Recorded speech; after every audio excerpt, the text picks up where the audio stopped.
Hello दोस्तों। अब यहाँ पे हम पहले बेसिक्स को समझ चुके हैं कि बैंक रिकंसिलिएशन क्या होता है, कॉजेस क्या होते हैं बैंक रिकंसिलिएशन के, मतलब क्यों डिफरेंस आता है कैश बुक और पासबुक के अंदर। अब हम सीखेंगे कि हमें किस तरीके से वो पता लगाना है कि वो डिफरेंसेस क्यों है, और कैश बुक को या तो पासबुक के बैलेंस के ऊपर लेके आना है या फिर पासबुक को कैश बुक के बैलेंस के ऊपर लेके आना है। जब आप क्वेश्चन पढ़ोगे, क्वेश्चन में आपको चार चीजें देगा, मतलब इन चारों में से कोई एक चीज देगा, ठीक है। या आप इसको चार मेथड बोल सकते हो, फोर वेज बोल सकते हो, कुछ भी बोल सकते हो जब आप बैंक रिकंसिलिएशन स्टेटमेंट का क्वेश्चन करोगे तो। अब देखिए, बैंक रिकंसिलिएशन स्टेटमेंट में हमें इतना पता है कि दो चीजें होती हैं, कैश बुक होती है, पासबुक होती है। या हमारी कैश बुक पासबुक से नहीं मैच कर रही होती है, पासबुक कैश बुक से नहीं मैच कर रही होती है, और हमें उनके बैलेंसेस को मैच कराना होता है, देखना होता है कि क्यों उनके बैलेंस मैच नहीं कर रहे। वो क्यों नहीं कर रहे होते, उसके ऊपर हमने कॉजेज देखे थे कि भाई टाइमिंग के कारण, कि भाई कोई एंट्री कैश बुक में हो गई, वो पासबुक में भी नहीं हुई क्योंकि वहां पे अभी वो एंट्री हुई नहीं थी टाइमिंग के कारण। जैसे चेक हमने डिपॉजिट कर दिया, हमने अपनी कैश बुक में दिखा दिया, लेकिन पासबुक में नहीं दिखाया, तो पासबुक में तो बाद में आएगा अभी, तो इस कारण से होता है। कई बार ऐसी एंट्रीज होती हैं जो सिर्फ किसके अंदर आ जाती है, पासबुक में आ जाती है। जैसे कोई चार्जेस वगैरह बैंक ने चार्ज कर लिए, वो हमें नहीं पता चले, हमारे कैश बुक में नहीं आए, तो डिफरेंस आ जाते हैं। कई बार गलती हो जाती है, कोई बैलेंस उसने 10,000 का दिखाया, आपने 1,000 का दिखा दिया, हमने 10,000 का दिखाया, वहां 1,000 का था। कई बार हम भूल जाते हैं कोई एंट्री को करना, तो इस वजह से डिफरेंसेस आ जाते हैं। अब देखिए क्वेश्चन के अंदर क्या होता है, या तो वो आपको balance as per cash book देगा।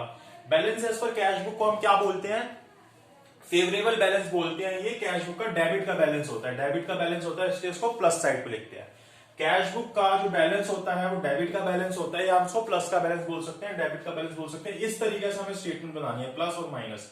तो जो प्लस है कैश बुक की, वो क्या है, डेबिट साइड है। या तो हमें ये वाला बैलेंस देगा और कहेगा कि पासबुक से मैच कर दो। जब हम मैच करेंगे तो हो सकता है कि वो ओवरड्राफ्ट एज पर पासबुक आ जाए या फिर बैलेंस एज पर पासबुक आ जाए, दोनों आ सकता है, ठीक है। बैलेंस एज पर पासबुक दिया होगा, तो जो बैलेंस एज पर पासबुक होता है उसका क्रेडिट का बैलेंस प्लस का बैलेंस होता है। यहां पे अब अगर हमें पासबुक का बैलेंस दिया तो हम कैश बुक का बैलेंस निकालेंगे। कैश बुक का बैलेंस भी वो बैलेंस हो सकता है या फिर ओवरड्राफ्ट हो सकता है, या फिर हमें ओवरड्राफ्ट दे रखा होगा कैश बुक का। कैश बुक का ओवरड्राफ्ट जो होता है उसको हम अनफेवरेबल बैलेंस बोलते हैं, और ये क्रेडिट साइड का नेगेटिव होता है, क्रेडिट साइड का बैलेंस होता है इसके अंदर। और जो पासबुक का ओवरड्राफ्ट होता है वो डेबिट साइड का नेगेटिव होता है। एक तरीके से आप देखोगे तो कैश बुक के अपोजिट है पासबुक। कैश बुक का डेबिट साइड प्लस होती है और पासबुक की क्रेडिट साइड प्लस होती है, और कैश बुक की क्रेडिट साइड माइनस होती है और पासबुक की डेबिट साइड माइनस होती है। तो इस चीज को आपको अच्छे से ध्यान रखना है, क्योंकि इसी से हमारे क्वेश्चन जो है वो सॉल्व होंगे, और आपको अच्छे से आप उन क्वेश्चन को कोई गलती नहीं करोगे कभी भी उसके अंदर। अगर आपको ये बात समझ आ गई तो हम आगे चलते हैं, अगर आपको नहीं आई तो एक बार आप रिवाइंड करके देख लीजिएगा, या फिर आप कमेंट बॉक्स में कमेंट कीजिएगा, मैं आपको समझाने की पूरी कोशिश करूंगा। ये चीज हमें समझ आ गई। अब देखिए क्या रूल्स है बैंक रिकंसिलिएशन स्टेटमेंट को निकालने के। जैसा कि मैंने आपको सबसे पहले बताया कि हमें क्या दिया होगा, बैलेंस दिया होगा, हमें देखना है कौन सा बैलेंस दिया है। कैश बुक का बैलेंस दिया है, पासबुक का दिया है, ओडीएस पर कैश बुक दिया है, या ओडीएस पर पासबुक दिया है। हमने ये चीज देखी, इन चारों में से कोई ना कोई एक चीज दी होगी और हमें दूसरी बुक का बैलेंस निकालना होगा। अब हमने देख लिया कि जैसे मान लीजिए हमें balance as per cash book दिया है, ठीक है। उसके बाद हमने देखना है ये जो balance as per cash book दिया है, अब हमें एक एंट्री दी होगी, वो एंट्री हमें देखनी है जो ट्रांजेक्शन दी है हमें, कि वो कौन सी बुक से बिलोंग करती है। कुछ एंट्रीज ऐसी होती हैं जो कैश बुक से बिलोंग करती है, कुछ एंट्रीज ऐसी होती हैं जो पासबुक से, बैंक से बिलोंग करती है। अब हमें कैसे पता चलेगा, जैसे मान लीजिए check issued but not deposited into bank. अब ये हमें इससे ही पता चल रहा है, एंट्री से ही पता चल रहा है कि कौन सी बुक की है। पहले किसमें हो जाएगी, ये हो जाएगी कैश बुक के अंदर। जैसे ही मैंने चेक इशू किया, मैं क्या करूंगा, अपनी कैश बुक में माइनस कर दूंगा। अब जब वो जाके पार्टी जिसको मैंने दिया था, वो जब जाके बैंक में डिपॉजिट कराएगा, फिर उससे कैश विड्रॉ होगा, तब एंट्री आएगी वहां पे। तो यहां पे क्या हुआ, डिफरेंस आ जाएगा। क्यों डिफरेंस आ जाएगा, मैंने तो माइनस कर दिया लेकिन बैंक ने उसको माइनस नहीं किया। अब ये जो मैंने एंट्री बताई, यहां पे हम देखते हैं कि बैलेंस एज पर कौन सी बुक दिया हुआ है। जैसे मान लेते हैं balance as per cash book दिया हुआ है, ठीक है। Balance as per cash book दिया है, फिर cause belong to which book. अभी कौन सी बुक से एंट्री बिलोंग कर रही थी, जो मैंने बोली, cheque deposited, cheque issued but not deposited. ये किससे बिलोंग कर रही थी, कैश बुक से बिलोंग कर रही थी। दो चीजें देख ली, बैलेंस एज पर कौन सी बुक दिया है, कॉज कौन सी बुक से इफेक्ट कर रहा है, मतलब कॉज कौन सी बुक का है वो, ठीक है। ये कैश बुक का था जो मैंने एग्जांपल दिया। उसके बाद कॉज आर इंक्रीजिंग और decreasing the balance book with which that belong. अब ये जो था जैसे हमें बैलेंस कौन सी बुक का दिया था, कैश बुक का दिया था। मेरी एंट्री थी वो कौन सी बुक की थी, कैश बुक की थी। इससे जिस बुक का बैलेंस मुझे दिया है, कौन सी बुक का दिया है, कैश बुक का दिया है, इससे मेरी इस बुक के बैलेंस पे क्या इफेक्ट आ रहा है, इससे मेरे बुक का बैलेंस क्या हो रहा है, माइनस हो रहा है। क्यों? क्योंकि पासबुक में कोई इफेक्ट आ नहीं रहा, मैंने क्या किया था, इस एंट्री को अपनी बुक पे माइनस कर दिया था, तो मेरी बुक पे क्या इफेक्ट आ रहा है, माइनस का इफेक्ट आ रहा है। अब हम क्या करेंगे, same book opposite effect, opposite book same effect. सबसे इंपॉर्टेंट चीज है, इस पॉइंट को हमेशा याद रखना, same book opposite effect, opposite book same effect.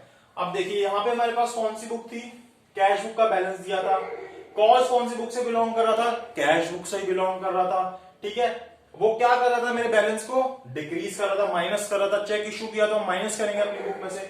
तो यहाँ पे सेम बुक है, मतलब कैश बुक है, और कॉज भी कौन सी बुक का है, कैश बुक का ही है। तो अब सेम बुक अपोजिट इफेक्ट, मैंने अपनी बुक में माइनस किया था, तो अब मैं क्या करूंगा, पासबुक से मैच करने के लिए उसको प्लस कर दूंगा। Same book opposite effect. अगर यही बैलेंस मुझे किसका दिया होता, पासबुक का दिया होता, तो ये अपोजिट बुक थी, किसके, कॉज की अपोजिट बुक थी, जो सी एंट्री है उसकी अपोजिट बुक थी। तो मैं क्या करता, अपोजिट बुक सेम इफेक्ट। उसने अगर इसको माइनस कर रखा होता तो मैं भी माइनस कर देता इसको। तो हमें इस चीज को ध्यान रखना है कि कौन सा बैलेंस दिया है हमें, कौन से बुक का बैलेंस दिया है, वो एंट्री कौन से बुक की है, फिर वो इंक्रीज कर रही है या डिक्रीज कर रही है। जो भी चीज वो कर रही है, अगर सेम बुक का बैलेंस है और सेम एंट्री इफेक्ट कर रही है, सेम बुक को एंट्री इफेक्ट कर रही है, तो हम सेम अपोजिट इफेक्ट कर देंगे। और दोनों ये दोनों अपोजिट आ रहे हैं तो हम सेम इफेक्ट कर देंगे। जैसे मैंने अभी आपको एग्जांपल दिया, ऐसे ही मैं अगले कॉज का बताऊं, check deposited into bank but not yet cleared. Check deposited into bank but not yet cleared. अब इसमें क्या किया होगा हमने, चेक डिपॉजिटेड इनटू बैंक, मतलब कि ये मुझे सारे बैलेंस अभी हम कैश बुक के हिसाब से लेके चलते हैं। किसके हिसाब से, कैश बुक के हिसाब से लेके चलते हैं। ठीक है, इसके हिसाब से सॉल्व करूंगा, बाकी तीनों आप अपने आप कर पाओगे। फिर अब मैंने क्या, cheque deposited, cheque deposited, cheque deposit की एंट्री क्या होगी भाई, चेक डिपॉजिट किया मतलब मेरे पास पैसा आया, चेक डिपॉजिट कर रहा हूं, तो कैश बुक का बैलेंस दिया है, और इस एंट्री का इफेक्ट क्या होगा, चेक डिपॉजिट का मैंने अपनी बुक में प्लस कर दिया होगा।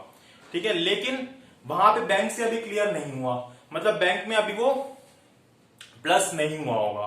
तो मैंने क्या किया, सेम बुक, ठीक है, इफेक्ट क्या था मेरी बुक में, प्लस का इफेक्ट था, तो same book opposite effect, plus कर रखा था तो मैं इसको क्या कर दूंगा, माइनस कर दूंगा अपनी बुक में से। तो अगर मैं इसको माइनस कर दूंगा तो मेरा बैलेंस पासबुक के बैलेंस से मैच कर जाएगा। ऐसे ही अगर हम देखें, interest credited bye the bank but not recorded in cash book. अब देखिए, interest credited bye the bank, interest क्या था कि इंटरेस्ट जो था हमारे बैंक ने उसको क्या किया, प्लस कर दिया बैंक अकाउंट में। क्रेडिट क्या, क्रेडिट क्या होता है, पासबुक का क्रेडिट क्या होता है, प्लस होता है। तो बैंक ने क्या किया, प्लस कर दिया वहां पे, मेरे पास कोई एंट्री नहीं आई कैश बुक के अंदर इसकी। अब यहां पे देखिए, बैलेंस एज पर क्या दे रखा है, कैश बुक दे रखा है। ठीक है, कौन से बुक की एंट्री आई, कहां पे पहले हो गई, बैंक में पहले हो गई, तो बैलेंस एज पर कौन सी बुक, कैश बुक। कौन सी बुक का इफेक्ट है, पासबुक का इफेक्ट है। पासबुक में क्या हो रखा था, इंक्रीज हो रखा था, तो मैंने क्या किया, अपोजिट बुक है, किससे अपोजिट है, कैश बुक से अपोजिट है जहां पे एंट्री आ रही है, तो अपोजिट बुक है तो सेम इफेक्ट। उसने प्लस किया था तो मैं भी क्या करूंगा, प्लस कर दूंगा, तो हम दोनों का बैलेंस मैच कर जाएगा, मैं भी प्लस कर दूंगा।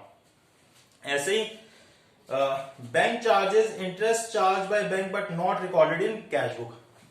मान लीजिए कोई चार्जेस थे, किसी इंटरेस्ट के चार्जेस थे, कोई चार्जेस थे, बैंक ने चार्ज कर लिए। ठीक है, बैंक ने क्या किया होगा, इसको अपनी बुक में माइनस किया होगा। मुझे कौन सा बैलेंस दे रखा है, balance as per cash book दे रखा है, balance as per cash book लिया मैंने। कौन से बुक की एंट्री थी, पासबुक की एंट्री थी। क्यों, क्योंकि उसने पहले माइनस कर दिया, मैंने अभी नहीं किया। तो अपोजिट बुक है दोनों, अपोजिट बुक होता है तो क्या होता है, सेम इफेक्ट होता है। उसने क्या कर रखा था, माइनस कर रखा था, डिक्रीज कर रखा था, तो मैं भी सेम इफेक्ट ले आऊंगा अपनी कैश बुक के अंदर। ठीक है, हमें इन दोनों के बीच में देखना है, कैश बुक और जो कॉज है, जो जिस बुक की एंट्री है वो उसके बीच में। अगर वो सेम बुक की है तो अपोजिट इफेक्ट कर दो, अपोजिट बुक किया तो सेम इफेक्ट कर दो। उसने माइनस किया था, मैंने भी माइनस कर दिया। ऐसे ही interest and dividend collected by the bank, उसने अपनी बुक में प्लस कर दिया, किसने, पासबुक में, बैंक वाले ने प्लस कर दिया। ठीक है, मेरी बुक में अभी इसकी एंट्री आई नहीं, मुझे बैलेंस कौन सा दिया, एज पर कैश बुक दिया। अब जो एंट्री थी उसका इससे इफेक्ट क्या है, ये कौन सी बुक की एंट्री थी, बैंक की एंट्री थी, अपोजिट है तो अपोजिट बुक सेम इफेक्ट, उसने प्लस किया था तो मैं भी प्लस कर दूंगा। तो इस तरीके से हम समझ सकते हैं कि कैसे हमारा इफेक्ट आता है। अगर वो प्लस कर रहा है, balance as per opposite book है तो मैं भी प्लस कर दूंगा। और सेम बुक अब मान लीजिए इसी चीज को मैं, अगर मान लीजिए हम balance as per cash book की जगह पासबुक लेते, ठीक है, पासबुक लेते, अब ये जो एंट्री थी इंटरेस्ट क्रेडिट कर दिया, उसने इंटरेस्ट जोड़ दिया जैसे मेरे अकाउंट के अंदर, यहां पे मुझे बैलेंस एज पर पासबुक दिया होता और मुझे क्या निकालना होता, balance as per cash book निकालना होता फिर। और ये कौन सा बुक की एंट्री थी, पासबुक की एंट्री थी, उसने प्लस की थी। अब ये दोनों सेम होगी तो same book opposite effect, opposite effect आ जाएगा। अपोजिट इफेक्ट क्या आ जाएगा, प्लस की थी हम माइनस कर देंगे तो हमें क्या मिल जाएगा, balance as per cash book मिल जाएगा। इस चीज को याद रखना, same book opposite effect, opposite book same effect. पहले हम बुक देखेंगे, फिर हम एंट्री देखेंगे कौन सी बुक की है, वो उसमें इंक्रीज हो रही है या डिक्रीज हो रही है, फिर ये वाला इफेक्ट कर देंगे। अगर वो सेम बुक की है तो हम अपोजिट इफेक्ट कर देंगे, उसने हमने प्लस कर रखे तो माइनस कर देंगे। अपोजिट बुक की है तो हम सेम इफेक्ट लेंगे, उसने माइनस किया तो हम भी माइनस कर देंगे। और इस चीज को याद रखना कि हमें बैलेंस एज पर क्या दिया है, कैश बुक दिया है, वो ऐसे बोल सकता है debit balance as per cash book, मतलब हमें प्लस का बैलेंस दे रखा है। Credit balance as per passbook मतलब हमें पासबुक का प्लस का बैलेंस दे रखा है। Overdraft as per cash book मतलब credit balance as per passbook दे रखा है। और ओवरड्राफ्ट एज पर पासबुक मतलब कि डेबिट बैलेंस पासबुक का दे रखा है। तो इस चीज को याद रखना, इससे हमारे कोई भी क्वेश्चन जो है बैंक रिकंसिलिएशन के सॉल्व हो जाएंगे। इसके आगे हम जो हमारे न्यूमेरिकल्स हैं उनको सॉल्व करने की कोशिश करेंगे। अगर आपको ये टॉपिक अच्छे से समझ आ गया तो आप बैंक रिकंसिलिएशन में लाइफ में कभी भी मिस्टेक नहीं करेंगे, चाहे आप 11th में पढ़े, चाहे आप ग्रेजुएशन में पढ़े या किसी और कोर्स में पढ़े। बैंक रिकंसिलिएशन स्टेटमेंट का कंसेप्ट यही है। तो आई होप मुझे आपको ये चीजें समझ आई हो। अगर आपको अच्छा लगा तो इसको लाइक कीजिएगा, वीडियो को शेयर कीजिएगा और चैनल को सब्सक्राइब जरूर कीजिएगा।